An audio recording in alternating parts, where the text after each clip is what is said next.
It's been 100 days of suffering and carnage in Sudan as two armies in that country keep fighting or fight one another.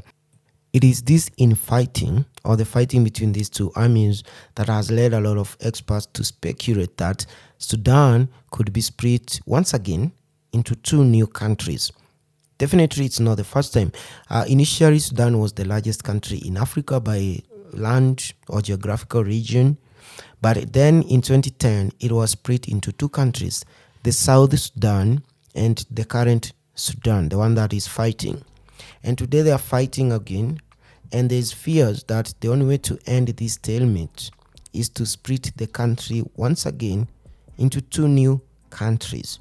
And this goes back to colonization because the British bundled all this group of traditional historical enemies into one countries by basically drawing up borders back in London using a pencil on a map. And then you find yourself after independence, you belong to Sudan, while your, historical enemy is your neighbor. Is supposed to be your compatriot or your fellow citizen in the same country. So that is the same problem that is happening all over the world because of colonization. Now Sudan ended up with three different regions that are totally different from one another.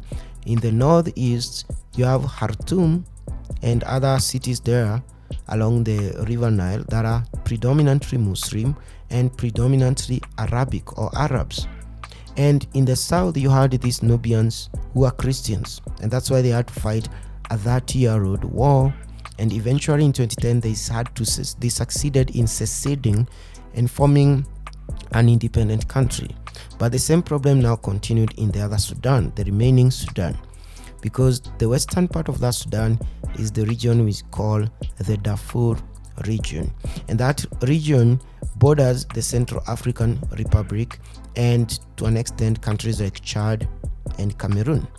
And there you find black people who are not Arabs, and most of them are Christians. So again, you have a predominantly Christian territory left within the borders of majority Arab Muslims. And what happened is that the same Darfur region has massive deposits of gold and a lot of oil reserve, or rather oil deposits.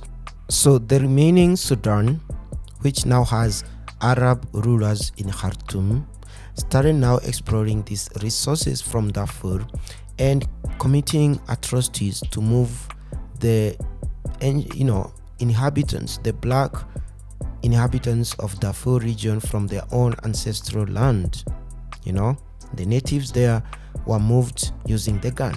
And to do that, the regime at the time in 2003 had these Arab militias of desert camel herders, and they called this militia Janjaweed, and it continued committing atrocities and genocide upon the black Christians of Darfur.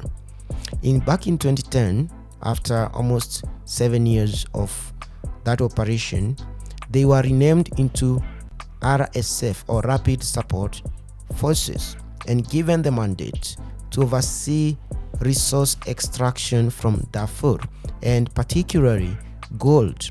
So this RSF, which is one of the armies that are fighting in Sudan, controls the Darfur region. They control the gold mining and the oil extraction. And they're Arabs. So basically, they invaded black natives' land, and they are getting rich from these resources. And they have refused now to work with the national government in Khartoum. And now they have turned around to start fighting the Sudanese National Army in Khartoum, which is also Arabic.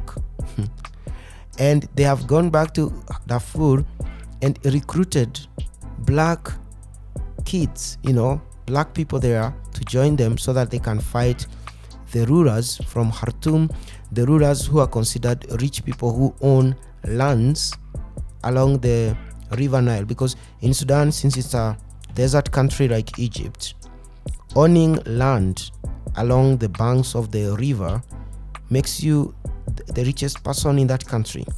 And that's what they view, that's how they view people from Khartoum and other regions, as richer people who control the food basket of that country. So they are fighting them, and that's the reason why a lot of people are saying that Sudan is going to be split into two countries. One country is the one that will be along the river Nile. The other country is now the Darfur region, where the resources of gold and oil are located. That is the only way this can end, because the Sudanese National Army, led by General Abdel Fattah al-Burhan, and these RSF forces, formerly the militia called the Janjaweed, led by General Mohammed Dagalo, also known as Hemeti. Sometimes they work as mercenaries for other countries. The two sides have refused to agree to end the fighting and come to the negotiating table. The only way this is going to end in the long run is to split this country into two.